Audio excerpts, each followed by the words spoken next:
Today I'm taking a look at the new game from Stonemaier Games. That's Finspan. You may have heard of Wingspan or Wrymspan. Well, this is the third in that line, and this one is all about fish. Is this different enough from Wingspan and Wrymspan to warrant a third game in this series? And how is this one different, and how does it compare to those other two? I'm going to try to answer those questions in this video. First, I'm going to give you an overview of how Finspan plays. Then I'll come back, share with you some of my likes and dislikes for Finspan. So let's take a look at how you play this one. So here we have a game of Finspan set up. First, I'll go over how you play if you're playing with, just multiple people, how you play the game of Finspan. And then we'll go over the components for the solo mode, which I've got set up right over here. So in this game, like Wingspan, like Wrymspan, you're putting things on a personal player board and kind of building a little bit of an engine as you go along throughout the course of the game. Finspan takes place over 4 rounds, which is kept track of by that achievement and round tracker right up there. And whoever has the most points at the end of the 4 rounds wins the game. So when you start the game, you're going to get 2 starter fish, and then also you'll draw 3 fish from the deck, and that will be your starting hand. Now, there are some resources in this game, but not quite as many as some of the other games in this line. So all you have in terms of resources for this game are eggs, and then if you flip that over, that is a young 1 fish there. And then there's also schools as well, and we'll go over all of those in the course of this overview. So there are multiple different actions that you can take on your turn, and you have your divers here, which you will be placing out, and you will be diving down the rows. So in Finspan, you go from the top to the bottom of these rows. You can't see all the way to the bottom of this row. It's a little bit bigger than what you can see on the overview, but there's just a few more spots down here. So what you will do on your turn is you will decide which one of the 4 various actions you are going to take. You can either play a fish by putting your diver right up here, or you can dive down these various rows and collect things as you go along. So on our first turn, we'll just go ahead and play a fish. So I will put my diver right there, and then I can pick a fish from my hand to play. In Finspan, there's only a couple of different resources, so there's only a couple of different things you have to pay for a fish. Like if you wanted to play this fish right here, the barrel eye, we would have to pay 2 eggs, and then it would have to go in this particular dive zone on our board, matching up with that outline. And it would also have to go in one of these 2 specific zones. If we wanted to play this blue spine unicorn fish, it just requires 1 card to play and goes in the sunlight zone, and then it has an if activated ability. Some fish have if activated abilities, some fish have game end abilities, like this clown anemone fish right here, and some fish have when played abilities, and those will factor in throughout the course of the game when you might want to use those particular cards. So let's go ahead and say we will play this porkfish on our first turn. So this can go in a sunlight zone, and it has to go in this particular dive area here because it has to match up with this outline. So you just put it in whatever slot you want to in the sunlight zone. We'll just put it right there at the top, and then we have to pay 1 egg for that, which we can use from any fish. Now, in Finspan, unlike Wingspan, you can only put 1 egg on each particular fish that you have out there. So that's a little bit of a change from that game if you've played Wingspan. So now that we've got that fish out there, that's all we do on our particular turn.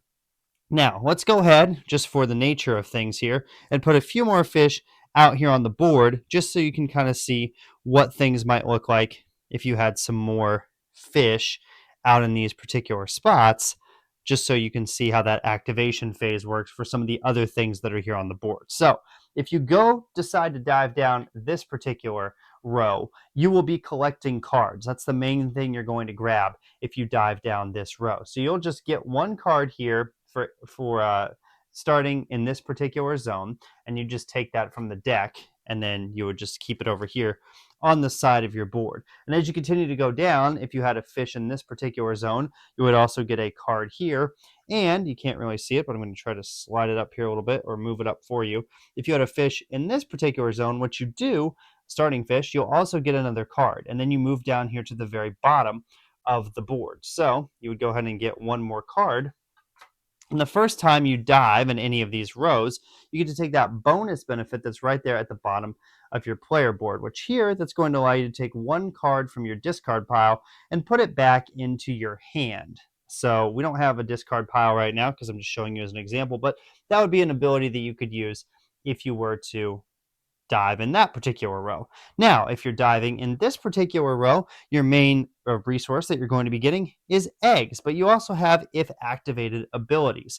So if you get an egg here, you would just put this on any particular fish.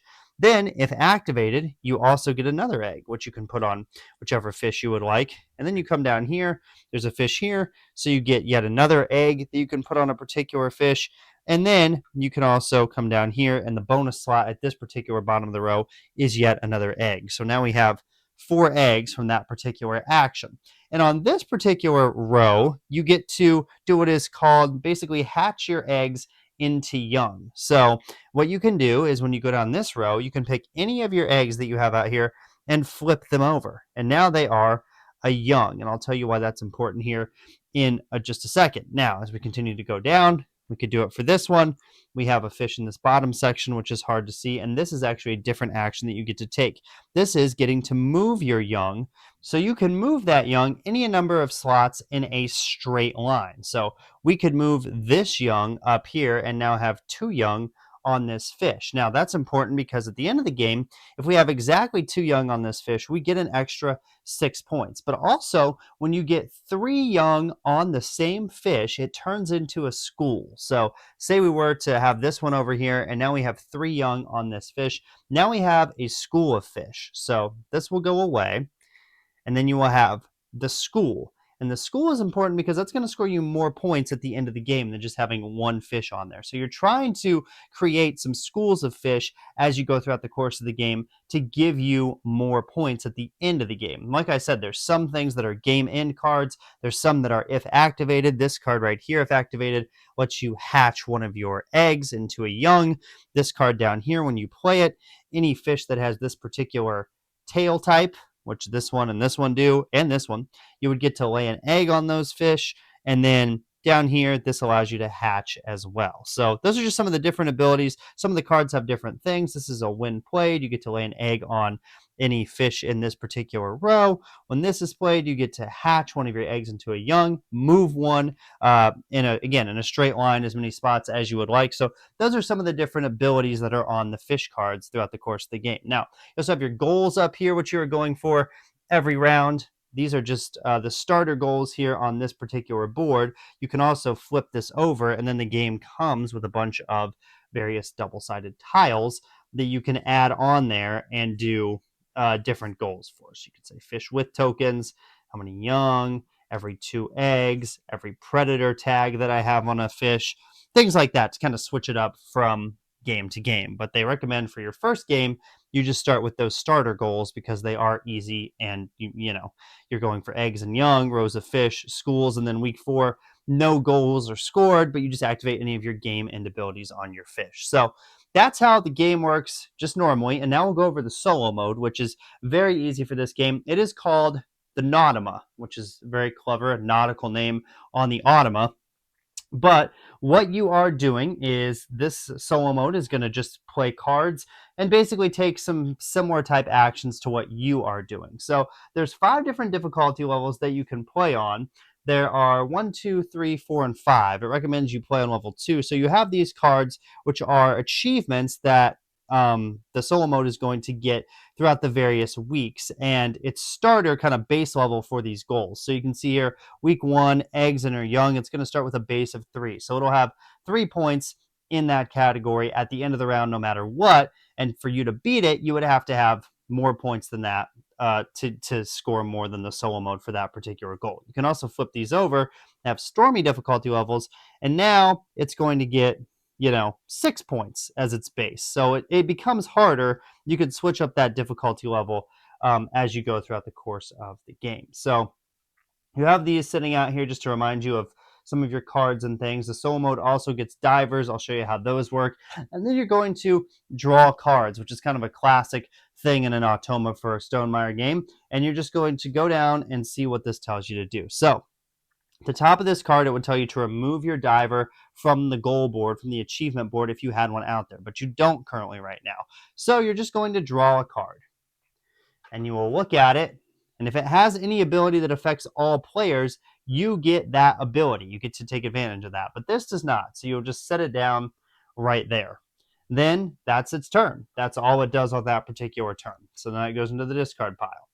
Now you draw another card. Now it's going to try to convert various things into other resources. So if it had 3 fish over here, 3 young, it would turn that into a school. It doesn't. If it has up to 4 eggs, it can turn them into young. So it does. So it will flip these 2 over, and then it will gather 2 more eggs and will add to its pile. And it'll have a pretty big pile over here by the end of the game. You just keep going through this deck of cards. That's the exact same card. I'm trying to find one that adds a diver. So this one adds a diver to the achievement board. So you would just put one of these divers up here on the achievement board. And now, instead of having a base value of 3 for that particular goal, it now has a base value of 4 because you have added a diver up there. And so now you have to try to beat that 4 score to score more points in the solo mode. And that's what it will score in its scoring at the end of the first round. So that's pretty easy how the solo mode works. There's also a Ravel mode as well, which you can play as. And then there's end of game scoring, which factors in. So I'll go over those real quickly. When you're playing on the various difficulty levels, this is its end of game scoring. So on levels 1 and 2, it gets 3 points for every card it's collected. On levels 3, 4, and 5, it gets 4 points. Schools are 5 points or 6 points. Young are 1 point. Every 2 eggs is 1 point. You also get points from the weekly achievements, except if you're playing on difficulty level 1. And Ravel mode, points gained from end of the week, Ravel scoring. So let's go over the Ravel mode real quick here. You pick one of these cards at the start of the game, and basically you will pick a multiplier, if you will. And so for any fish that you have in this particular row, this will get a certain number of points for those fish in that row. But if you have any fish in this particular area, you will subtract a point from what it adds for that. So it's just another way to kind of play through here and add another difficulty level. I probably wouldn't add this in until you've played the game a couple of times. But if you're looking for more of a challenge, if you want a little bit of a variant, if you're wanting to increase the difficulty a little bit, have to focus even more on the placement of where you're putting your fish because, it's going to score points if they're in this row. But if you put fish down here, you're going to subtract points from that score that it gets. And you just add that to the solo mode score. And then whoever has the most points at the end of the game, that is who wins. So there's an overview of Finspan. Now I'll go back, share with you some of my thoughts about what I like and dislike about this game.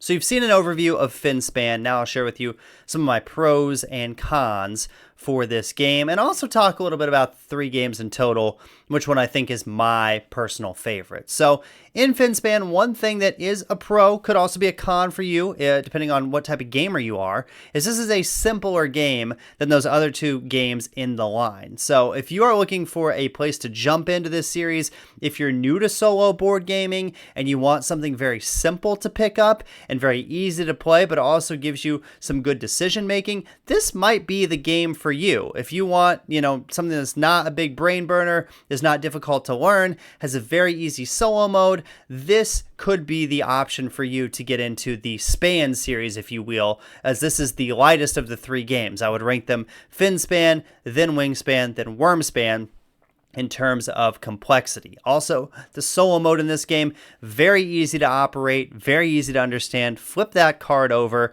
figure out what the Nautima needs to do, and then either grab a card, convert some resources, and then it's back to your turn. Very quick turns for the solo mode, very easy to understand what the solo mode needs to do, but also I like that they've included the different difficulty levels here so you can ramp up the challenge if you want to, and also with that Ravel mode I showed you, you can add that in for some even more complexity or just something else to think about throughout the course of the game. I will say the solo mode feels balanced as well in terms of the number of points that it gets for various items, for cards, young, schools, all of that type of thing. I feel like the scoring between you and the solo mode is pretty even. All the games I've played have been pretty close. Sometimes I've won, sometimes I've lost. I had a 1-point loss to the solo mode, so it feels like that is very well balanced in terms of your score versus the solo mode score. It doesn't feel like it's too difficult to beat or too easy. It feels just about right in terms of difficulty. So that's definitely a pro for this game. Another pro is all the artwork on the cards. Look, the fish cards are very cool. They're very well done. They're all different, just like the bird cards are in Wingspan. So I enjoy that aspect, looking at all those fish cards. Those are really neat. Also, I like in this game how it feels like they have added some more things in terms of abilities on the cards. You know, you have a lot of cards that have when played abilities, you have a lot that have when activated, and you have some that are game end and will score you bonus points at the end of the game if you do certain things. That feels nice. I feel like you don't get that a lot in base Wingspan. Now, as you add the expansions in, there's cards that do that particular thing, and I think this being the third game in the line, they've kind of learned that those kind of things on the cards add for some variety throughout the course of the game, and also change your strategy a bit. You know, I've had games of this where I've had a lot of win activated cards. So I've tried to build up an engine and get a lot of things when I go down that particular column and dive in that particular column to get those resources or benefits. I've had games where I've had a lot of game end scoring cards. I've also had games where, you know, I might have some really high value fish that I put out there that don't really do a lot, but score me a lot of points base value for my fish at the end of the game. So there are different strategies you might pursue throughout the course of the game. Also, the eggs being the only resource, I feel like is a pro and a con. Here for my pro, I'll mention that the fact that you're only dealing with one resource, again, makes the game simpler, makes it easier. You're just having to collect those eggs throughout the course of the game. It's very easy to get the eggs, and unlike Wingspan, where sometimes if that food that you wanted wasn't in the bird feeder, it was maybe hard to get the resource you needed to play a particular bird card, and you might have to pivot. It's not really the case here in Finspan. It's easy to get the eggs. If you need the resources for the fish to be able to play, if you need a card, that's easy to get. If you need to convert eggs to young, that's easy to do as well. All of those actions are easy. It doesn't feel like you're restrained in any way from doing those actions throughout the course of the game. Also, the young aspect of the game I feel like is interesting. I feel like that's maybe the biggest change in this game versus some other versions of this game that have come out. I like the converting the eggs to the young and then trying to get your young into schools, because there is a big benefit if you're able to get a school of fish. That's going to be substantially more points at the end of the game as opposed to just a young. A school of fish is 6 points. A young by itself is 1 point. So if you're able to turn 3 young into a school, you've kind of, doubled your points there that you're going to get at the end of the game. So that's fun, moving the young around, trying to figure out where the best place is. And sometimes even when you're placing your eggs, you're trying to look and say, okay, where do I have young on the board? Where can I possibly move these to make it so that I can convert this into a school of fish? Also, your young don't have to be on a fish card. They can be, but they don't have to be. So you can also try to manipulate it that way as well, and just put them in another part of your ocean, which makes sense thematically. Sometimes fish are not with their, parent fish, if you will, but sometimes they are. So you've got that flexibility there to be able to do what you want to do. Also, I didn't feel like it was ever hard to play cards in this game or get resources or anything like that. So it's also a faster game than Wingspan or Wrymspan. It goes pretty quick. You have 6 divers, so that's the 6 actions that you can take in a round. You play 4 rounds. Your turns go quick, solo mode's turns go quick, so overall it is a fast game. So let's go ahead and get to some of the cons though with this game, and I think my big con is just that I think if I was going to play a game in this line, it just wouldn't be this one for me personally. I think I would rather play Wrymspan or Wingspan before I get this one out.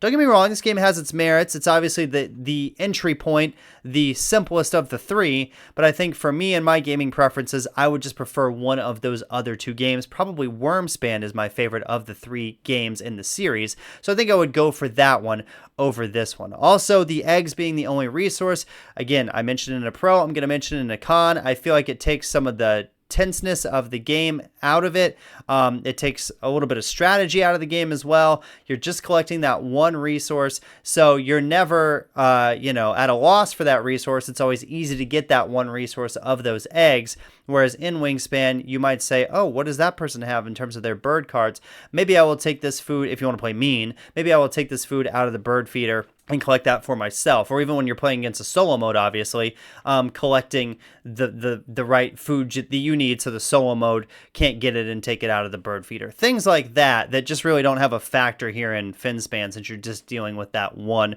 resource. Also, another dislike is I feel like there's not a ton of cards in this game. You know, Wingspan comes with so many bird cards, and I feel like this just has really 2 decks of cards of fish to start this off with, and they mention even in the rule book that they're going to be adding expansions, so there are going to be more fish coming for this game. I'm sure we'll get a lot of various expansions for this because there are just so many fish and so many oceanic animals that you could add to this, but I feel like for the base game, there's just not a ton of cards in here. There's enough, but I feel like there maybe could have been more, you know, in terms of that aspect of the game.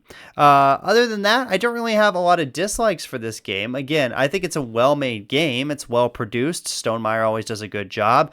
Rulebook is very easy to understand. Solo mode is easy to play with. But I just think for me, I would rather go for one of the more complex games in this series. I would reach for Wingspan, I would reach for Wrymspan before I reach for Finspan. Don't have a lot of dislikes with it. Don't think it's a bad game by any means, but just maybe not the game for me. So I think I'm going to give Finspan a 7 out of 10. It's enjoyable, but I think I would go for those other 2. If you are, again, like I said earlier, if you're somebody that's new to solo gaming, if you want a very simple experience, if you want an easier experience, if you tried to play Wingspan solo, if you tried to play Wrymspan solo, that was too much, I would say go for Finspan, because I think that it being the easiest game of the 3, you could have a really nice time with it if you want a really simple experience. But I just think I want a little bit more meatier experience, especially since I know there's 2 other games in this line that kind of do this same thing that I like more. So there you go. That's my thoughts on Finspan. Be sure to like and subscribe to the channel if you enjoyed this video. I've got lots of other reviews, top 10 lists as well, my top 50 solo games of all time. You can run that down if you want to get some suggestions for things that maybe you want to add to your collection. Until next time, I'm Jared. You've been checking out Specifically Solo.